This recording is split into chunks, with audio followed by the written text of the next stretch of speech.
All righty. So hello, everybody. This is Barry Sarvet. I'm the medical director for MCPAP, and thank you so much for joining us for our June clinical conversations session. As you know, our program is on the fourth Tuesday of every month from 12:15 to 1:15, and I want to just let people know that we will be on summer hiatus for July and August. So our next session will be on Tuesday, September 24th, 2019. Today's topic is common challenges in using psychiatric medications to treat youth, special considerations and monitoring. And our speaker is Dr. Yael Dvir. Just for housekeeping, we are recording the session, and it will be available on the MCPAP website at www.mcpap.org. A copy of the slides will be available on the site under the Archive News and Webinars page under About MCPAP. Our presenter will stop for questions at several points during the presentations, and there will also be time at the end. If you have a question or comment, please type into the question box during the presentation, and we will read out your question or unmute your line if you prefer so that you can ask your question yourself. You will receive a very brief survey following the presentation, and we appreciate your feedback to help us improve future presentations. So, Dr. Yael Dvir, let me tell you a bit about her. She received her MD from the Hadassah Medical School, Hebrew University of Jerusalem, and did an integrated general child psychiatry residency program at UMass Medical School, UMass Memorial Medical Center. She is the vice chair of the psychiatry department, and she is the director of the Division of Child and Adolescent Psychiatry at UMass. She's an associate professor of psychiatry and pediatrics at UMass Medical School. She practices child psychiatry and directs the Psychosis and Mood Disorders Clinic at the Center for Autism and Neurodevelopmental Disorders, the CAN-DO program. Her clinical interests include the association between childhood trauma and mood disorders, childhood psychosis, and the associations between childhood psychosis and autism spectrum disorders. So thank you for joining us, and I'll turn it over to Dr. Dvir. Thank you, Barry, and hi, everybody. And I peeked at the attendees list before, so I know some of you people, so thank you for joining us. This is going to be the outline for today's presentation, talking about some of the challenges in the more commonly prescribed psychiatric medications in kids and some of the challenges in monitoring those medications. I am going to try and pause for questions after each medication group because I think that would probably make it a little bit easier to remember what it is that you want to ask. I'm going to start with antidepressants, reviewing risks, benefits, and special considerations for youth. Focus on SSRIs, where we have most of our evidence, and that's what most people are going to talk a bit about other antidepressants because you're going to see young people on those medications as well, and it's helpful to know what are some of the risks. I'm going to talk a little bit about discontinuation syndrome, switch to mania, and suicidality as some of those risks. Then I'm going to switch to discussing antipsychotics, use, side effects, and monitoring. And talk about a couple of mood stabilizers, specifically lithium and lamotrigine, which are used not uncommonly in children and adolescents with mood disorders. I'm going to review side effects, some cautions with the use of those medications, guidelines for monitoring and other special considerations, and end with reviewing some pitfalls with the use of stimulants, specifically what to do with non-responders and with side effects. Okay, so SSRIs. So as you know, SSRIs are commonly prescribed in young people for the treatment of anxiety disorders and in adolescents as well in the treatment of depression. Those that have FDA indications include fluoxetine and sertraline, and some of the guidelines of how to specifically use those with kids are available on our guidelines and clinical pearls in describing specific use in anxiety disorders and depression and some of the decision points in those medications. Just reviewing the risks, and I'm going to mention what is common and commonly seen and what I always mention to families before starting and what are things that are a little bit rarer. So we can see agitation and activation in some kids. We can see suicidal ideations, which I will describe in more detail. Some kids will have insomnia. Some kids will have somnolence. These are medication dependent and also child dependent. But in a way, fluoxetine is more commonly causing insomnia if taken later in the evening, and sertraline is more commonly causing somnolence if taken during the day, so it's helpful to know what to expect. Very common, most common side effects are GI side effects such as nausea and sometimes diarrhea. Some of those GI side effects actually get better pretty quickly once our GI system gets used to being saturated. The serotonergic receptors in the gut are saturated. That goes away. So I usually tell families and kids that they're going to feel a little bit weird, not necessarily a stomach ache, but just uncomfortable for the first few days, and just bear with it. Other common side effects are headaches. Sexual dysfunction is also important to consider, especially in older teens that want to know about it. Rare things to consider are GI hemorrhages, which are quite rare. Drug interactions, which is always something to think of if there is a youth who is being prescribed additional medications. Sweating and tremors are not very common, but sweating is certainly something that we can see.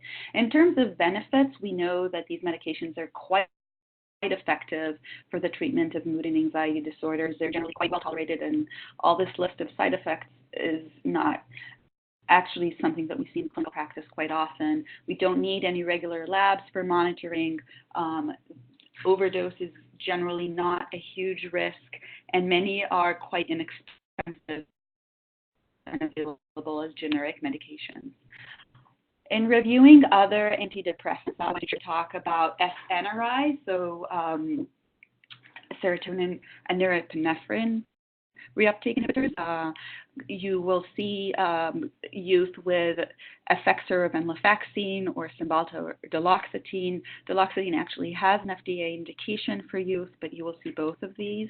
Those are many times used when other medications don't work. There is also the benefit of treating pain and chronic pain in adults, so that's something to consider in some kids. A significant risk in those is increased blood pressure, so especially elevated diastolic blood pressure at higher dosages. Venlafaxine also can cause more headaches than SSRI, so that's another thing to consider. Which is also an antidepressant that can be quite effective. One of the other benefits is that it is also helpful for attention deficit and is used as a third line for ADHD. In adolescents, there are fewer side effects if that is something that youth complain about and is a reason to use this medication.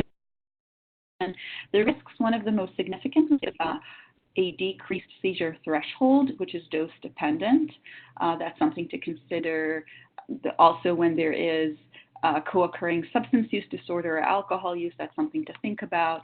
Other problems that can happen with bupropion are insomnia or headaches or loss of appetite or weight loss.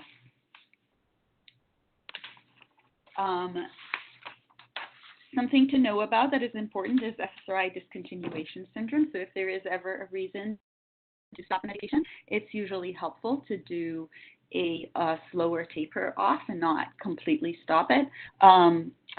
Fluoxetine, which is a medication that has a very long half-life, is probably the only one of this list that will take care of the taper on its own, but other medications with shorter half-life have a risk of causing a discontinuation syndrome. Notable in that group is paroxetine, which has a very short half-life, and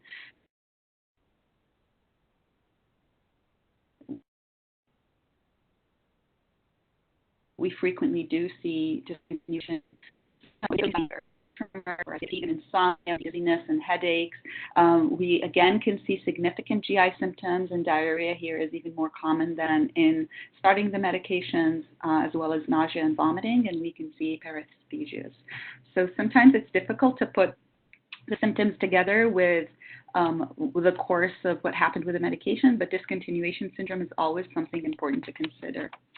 Next comes switching to mania. This is not a common occurrence, but still it's something to recognize.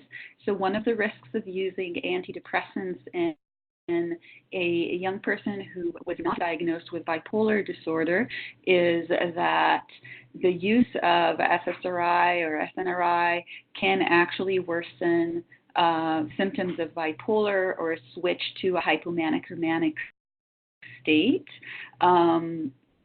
This usually happens within the first 2 months of initiating an antidepressant treatment.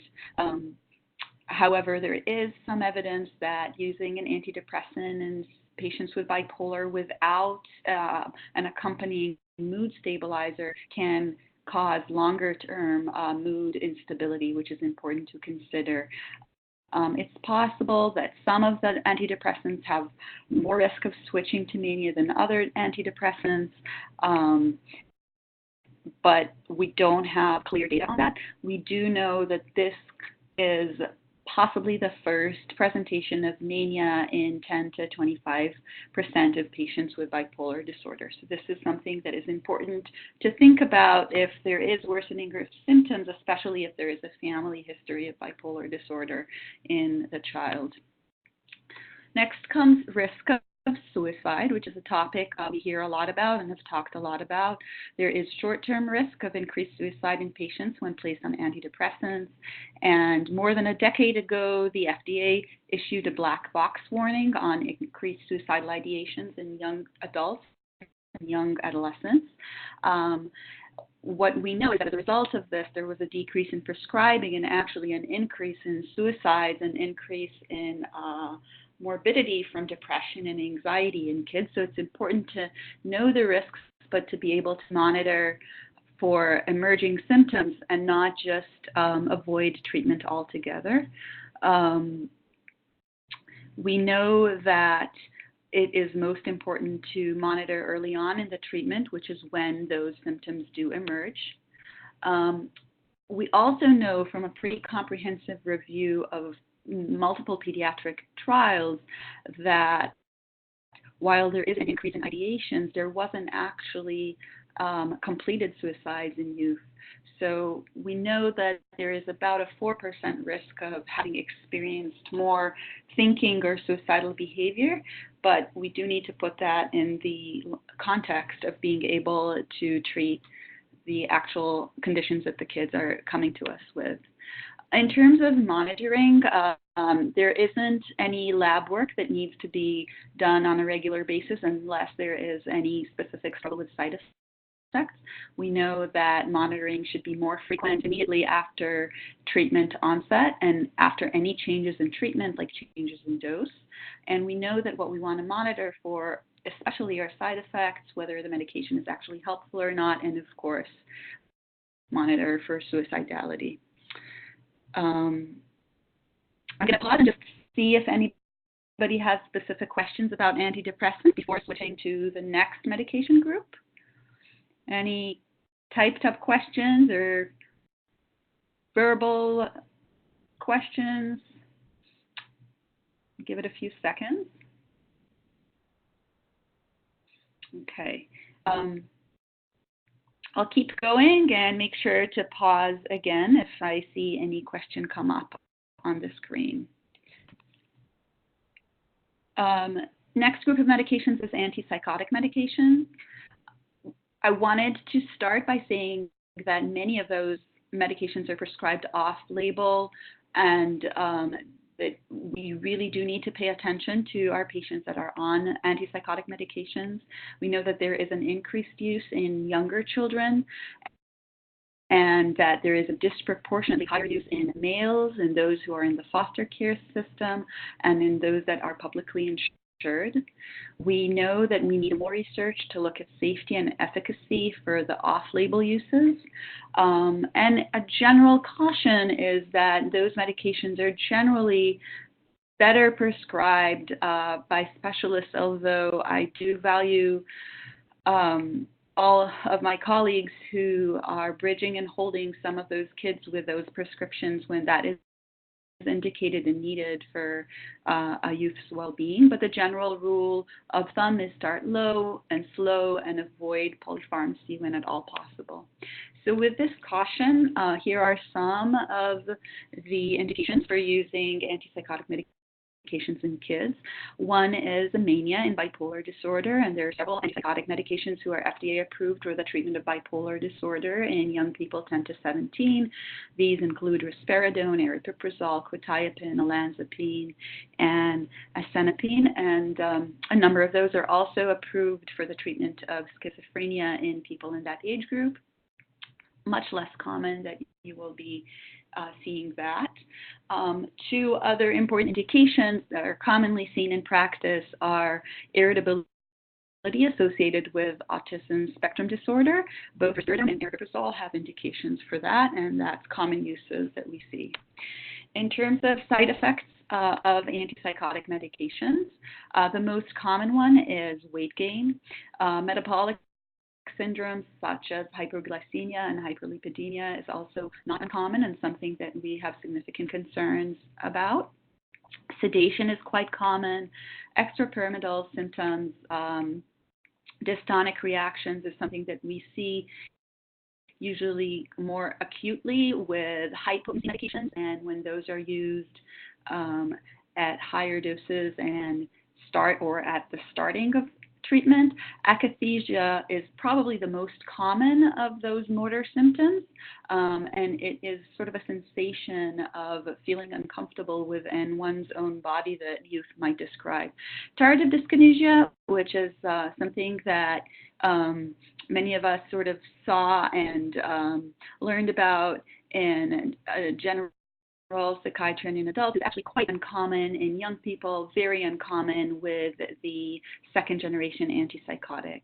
Neuroleptic malignant syndrome is quite rare, but important to think about, especially if there is autonomic instability, is something to think as an emergency. Orthostatic hypotension is something that needs monitoring if there is symptoms of blood pressure drop, and hyperprolactinemia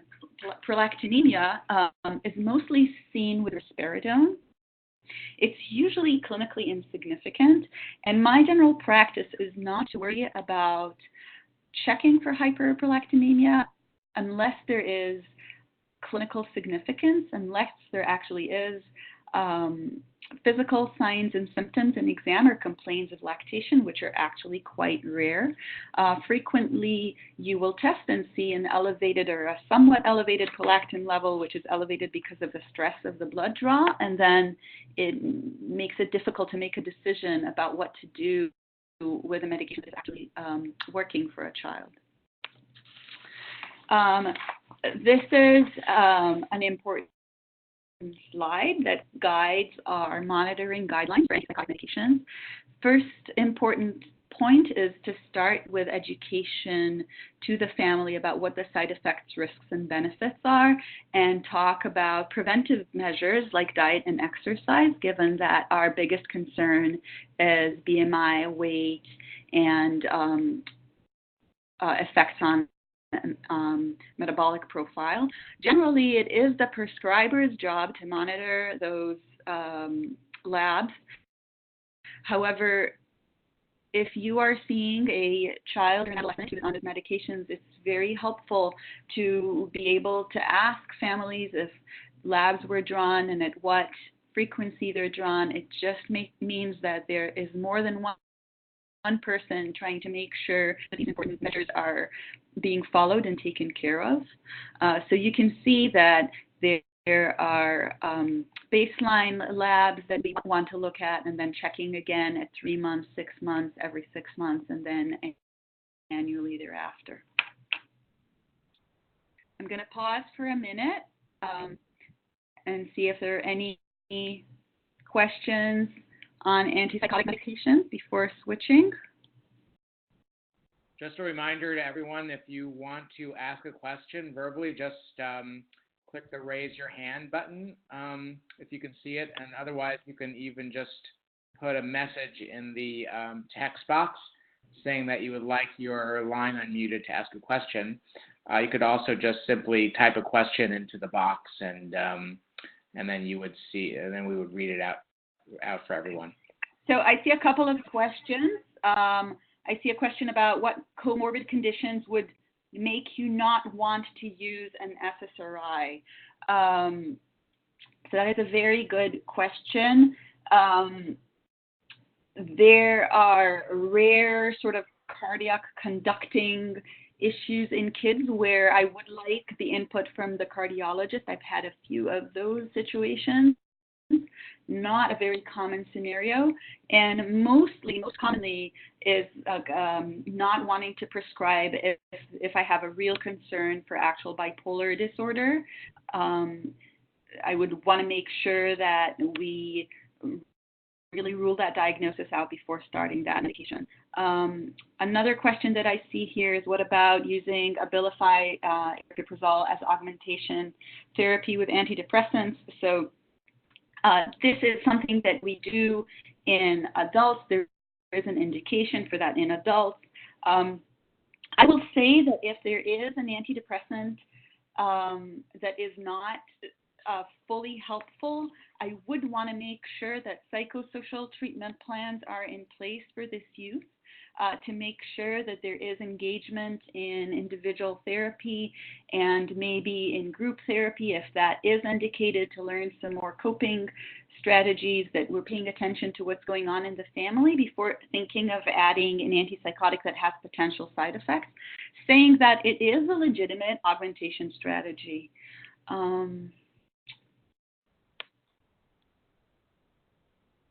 Okay, I don't see any other questions at this point, so I'm going to keep going, and I'll check after reviewing mood stabilizers. Okay, so 2 mood stabilizers that I chose to review are commonly used and also have some significant things that we need to look for. The first one is lithium. So lithium is indicated in bipolar disorder in all phases and maintenance. It is used as augmentation for major depressive disorder. It can be used in schizoaffective bipolar type. And also important to note that lithium has shown to reduce risk of suicide in those with mood disorders. So that's an important reason to consider using lithium. It is important, though, that lithium can be lethal in overdose, so we do have to weigh those risks when making a decision about whether to use this medication or not. In terms of side effects of lithium, there is a dose-related tremor, which I would say, more than a side effect, it really is a sign that the medication is being taken. I think it's very, very common, a very fine tremor. The best way to deal with that if the medication is actually effective is to see if there is a way to be on the minimally effective dose that causes minimum tremor. I think that for patients that I have had where this has been a medication that's been helpful, just a discussion of the benefits and risks there can be helpful. What you see in toxicity is significantly worsening tremor and ataxia. Lithium can also have some CNS side effects. It can sometimes cause impaired concentration. It can cause some sedation. Again, in lithium toxicity, because there is a narrow therapeutic window, you can see more significant CNS side effects, and that is very much a sign that we need to be alert for treatment and overdose. More common are GI symptoms such as nausea and diarrhea. Some formulation of lithium are gentler on the stomach, and that's important to know. Dry mouth is something that we see. This is mostly because lithium is actually a salt, so it does cause dry mouth. It does cause polydipsia because of the thirst. So that helps families understand where this is coming from. In terms of endocrine side effects, there is some weight gain. It's not to the same extent as with atypical antipsychotics.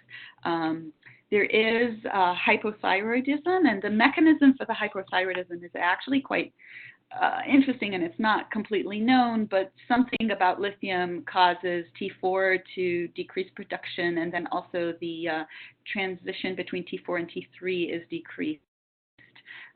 However, treating the hypothyroidism can make it possible to continue treatment with lithium if that's a medication that is helpful.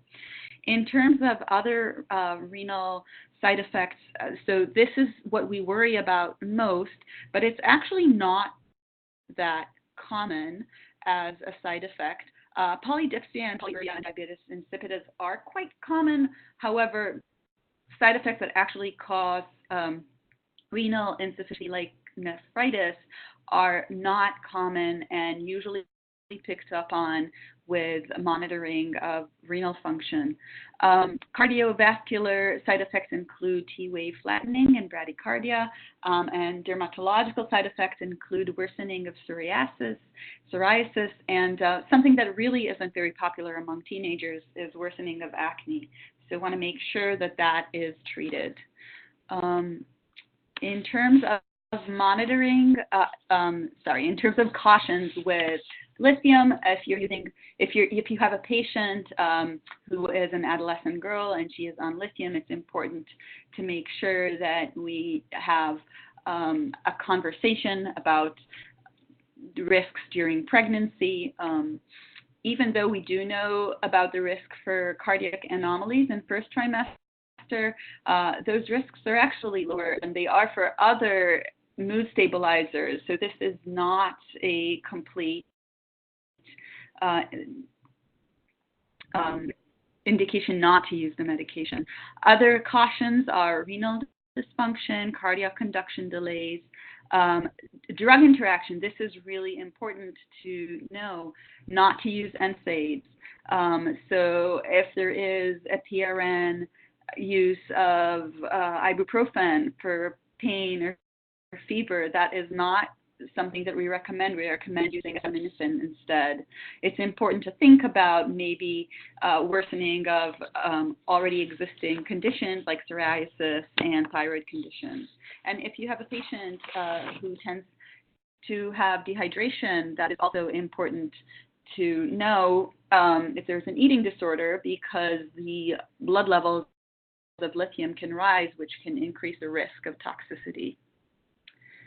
In terms of monitoring, we do pre-tests of renal function and thyroid function. Want to check for pregnancy, want to consider an EKG and electrolytes and blood counts.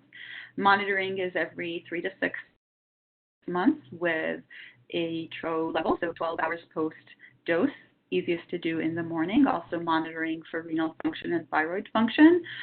Important to have a review of over-the-counter medication, contraceptions, a dermatological exam. In the case of an overdose, it's important to consider dialysis early on and treat dysrhythmias. Okay, before switching to lithium, I'm noticing that there is another question. So let me just go to that. I'm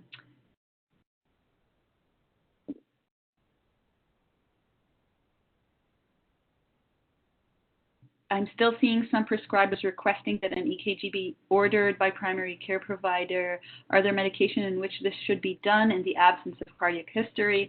So that is actually timely, because the one place that it should be done in the absence of any cardiac history is probably lithium treatment. It would be helpful to have that, but with no history, it's not indicated in SSRIs or in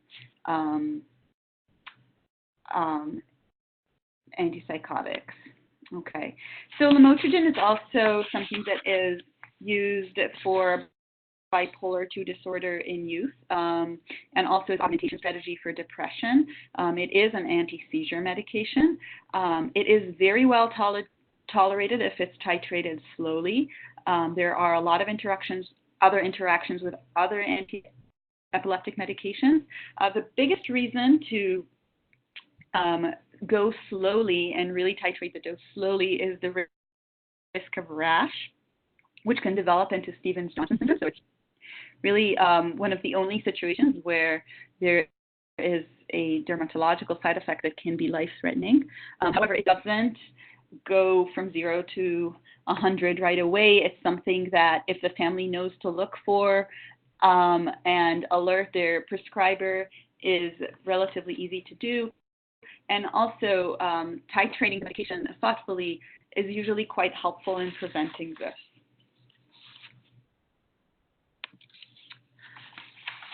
The reason I chose to mention lithium and lamotrigine is that these are two medications that have some evidence that they are beneficial in youth, and so they are more commonly used in those situations. Any additional questions about mood stabilizers before switching to stimulants? Okay.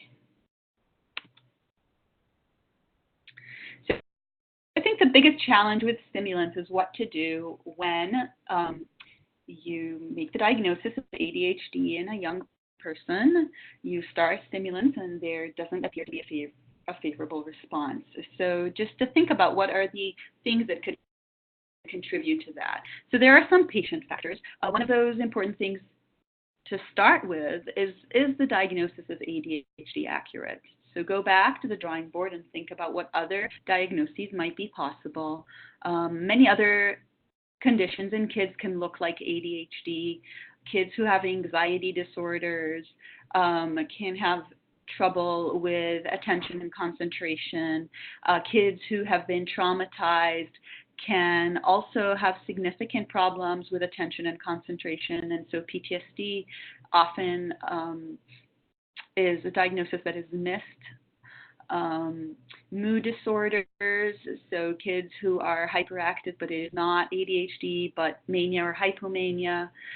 Kids who have beyond ADHD, other developmental issues such as autism spectrum disorder, and very rarely, mostly in teenagers who may be developing prodromal symptoms of psychosis and struggling with attention at school. Now, it's important to also consider that there may be unrecognized comorbidities that are part of the clinical picture. So it's not so much that ADHD doesn't exist, but it exists in conjunction with other diagnoses such as anxiety, depression, bipolar disorder, conduct disorder, and very important to consider, especially nowadays and especially in teens, is substance use disorder.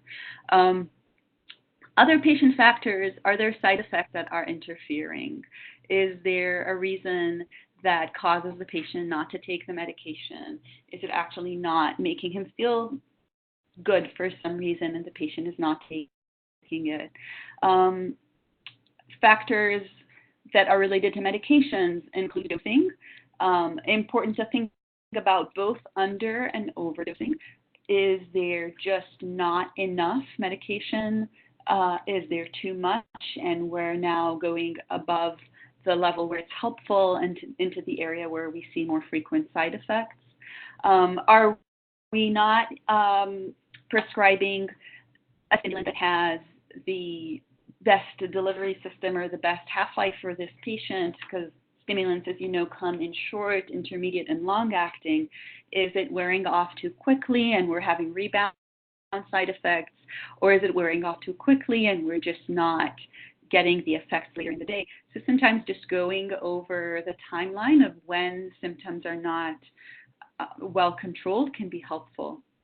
Family factors are also important to consider. Are there other stressors going on in the home that might be affecting the response to the medication? While we know that medications are really the most helpful in the treatment of ADHD, we also know that having school-based interventions and parenting interventions for more effective management of behaviors in the home setting, those can also be quite helpful in helping with mostly some of the co-occurring conditions, but also just in making sure that family stressors are addressed. Another important factor to consider, since ADHD is familial and tends to run in families and is quite hereditary. Is there undiagnosed ADHD in the family? Is there a parent who has undiagnosed ADHD and struggles with making sure the prescription is filled, making sure the medication is actually given to the child in the morning? There are some workarounds. School nurses are happy to give medications in situations like that. A lot of times there is also ambivalence about using medications, and that's an important conversation to have with families, trying to hear what their concerns are and trying to see what we can do to help them work through some of those concerns that they have about using medications. In terms of stimulant side effects, so again, between the common and the less common, quite common is insomnia, difficulty falling asleep. I think it's a good reason to look at what is the specific formulation that is used. If it's a long-acting, can we switch to an intermediate-acting instead, not to interfere with sleep? If it is long-acting, but the child is doing great and insomnia is the only concern, considering adding something to help with sleep to counter that sometimes is the best move. Another common effect and a very common concern of parents is decreased appetite and weight loss. That's a good conversation to have with parents. It's a good practice to make sure the child has a good intake at breakfast, to make sure that they can then make up for what they didn't eat as much during the day in afternoon snacks or a good dinner or after dinner snacks. And again, this is a situation where we have to balance risks and benefits and look at the response. Another common side effect is headaches. Less common but quite troublesome is that some kids are quite susceptible to mood lability, irritability, sadness, moodiness when taking stimulants. This doesn't necessarily mean that they have co-occurring mood disorders. It could just be their response to the medication, and it's something that we see. If that happens in one group in methylphenidate, that might not happen with amphetamine groups, so that's something that we can look at. But it's always important to look at this factor in kids. Sometimes we see the moodiness as a rebound phenomena, and we can actually treat it with using a short-acting to cover the rest of the afternoon if this is what we're seeing. Something that commonly comes up in those discussions are treating tics, so both motor and vocal tics. We know that about a third actually have their tics improved with stimulants, about a third have the tics stay the same, and a third see worsening of tics. So it's important to monitor and see what group this falls into. A rare but quite scary side effect is auditory and visual hallucinations in kids, which seems to be more in the area of delirium-like symptoms. So when we're dealing with some of the stimulant side effects, it is helpful to consider if generally there is a satisfactory response and try to manage and work around some of those things, and have to decide if it's worth doing that to preserve the additional success in school and kind of counteract some of the side effects that are coming up. Okay. That's what I have in terms of slides and side effects, and I'm open for discussion at this point and other questions.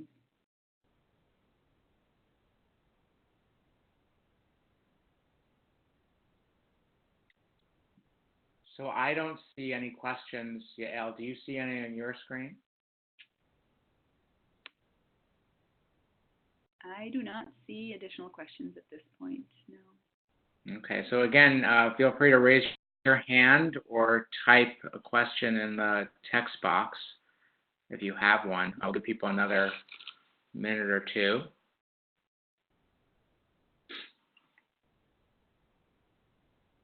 And Barry, if you have any comments on any of the topics we discussed, feel free to add some of your tidbits. Oh, thank you. No, I actually liked all the points that you made, Yael. I thought they were really practical. As I'm waiting for some questions to see if anything shows up, there are other practical things that you can do. I'm sort of thinking about some of the stimulant side effects. And I know that parents tend to be very worried about appetite suppression and weight loss.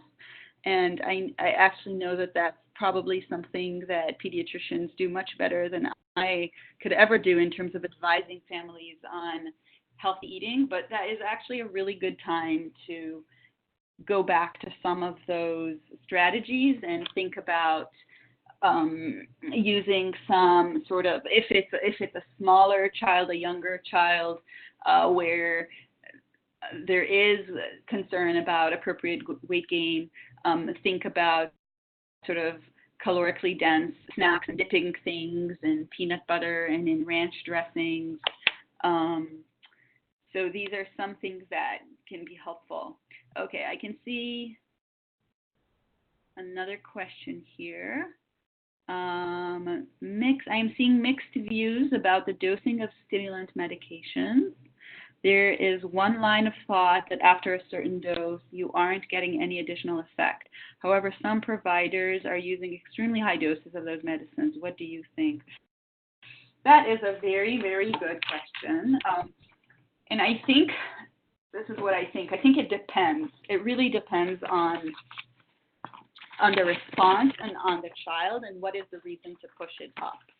I think that you have to go back to taking a careful history of the response and see if there was a plateauing of benefit that didn't seem to improve after a certain dose.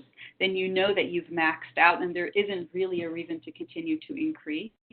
You can also notice that there is an emergence of side effects after a certain dose and know that you went too far and go back.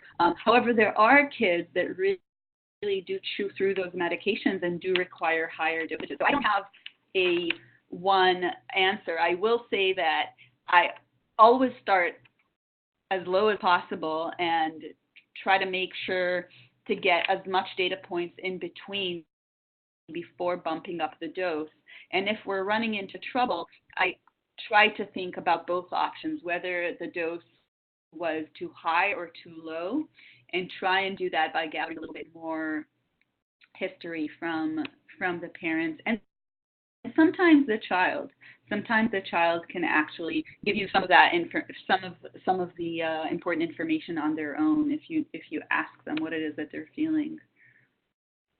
I've seen both. I've seen kids who have come to me on dosages that were way too high and had pretty significant side effects that all went away when we stopped or decreased the dose. And I have seen kids where there was partial effect and just a hesitance to continue to go up. So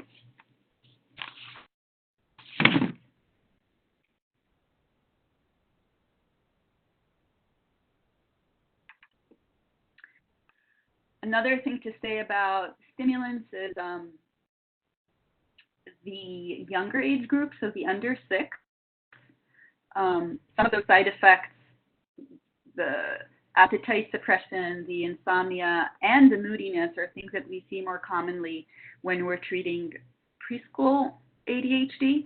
A 5-year-old who's had significant moodiness can grow up to be an 8-year-old who will do completely fine on a stimulant. It's just that their brain needed those additional years to mature and be able to tolerate the medication.